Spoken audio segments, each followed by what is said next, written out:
How to delete Facebook page. To get started, first of all open up the Facebook application on your phone.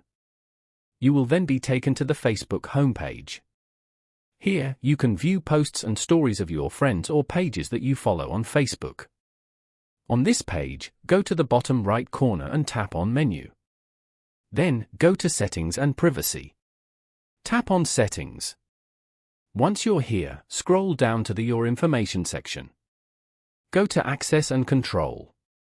Here, select Delete Page. Then, tap on Continue. From here, select a reason why you're deleting your account. After that, tap on Continue. Here, tap on Continue again. Now, confirm page deletion by entering your Facebook password over here. Once you delete this page, you won't be able to retrieve the content or information that this page has shared on Facebook. Following these steps, you can easily delete Facebook page.